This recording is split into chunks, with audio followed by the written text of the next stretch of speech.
可以找一下，吹湿的时候找一下。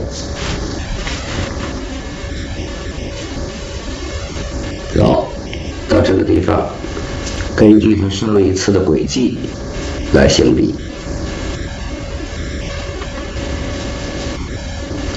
咱们这个枝子已经出来了，现在呢上面有画了2只鸟，鸟呢先从它的画它的肚子开始，用淡墨这一笔下去，挨着它又是一笔，走向是带一定的弧度的，跟那个几乎是一样的用笔方式。2笔现在就不要管它了。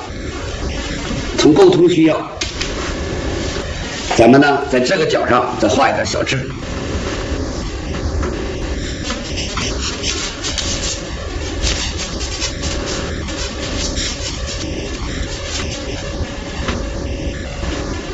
哎，朋友们，接下来呢，咱们把它花萼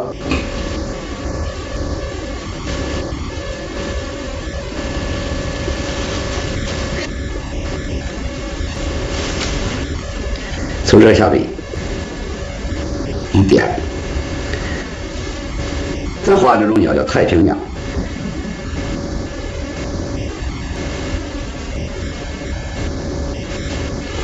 把鸟的眼睛和嘴巴、翅子都给它画上去，这个就重墨就可以了。眼睛点到白纸上一半，红纸上一半，红颜色上一半，白纸上一半。嘴巴黑色字，小黑点，翅膀，这样红枫、飞羽。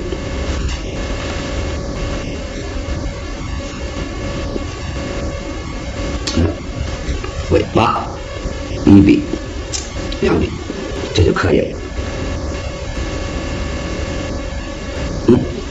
画小鸟腿的时候也是用重墨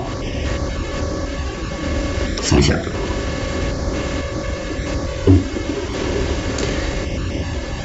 落到枝干上就可以了。头和身子再接一下，用淡墨2道。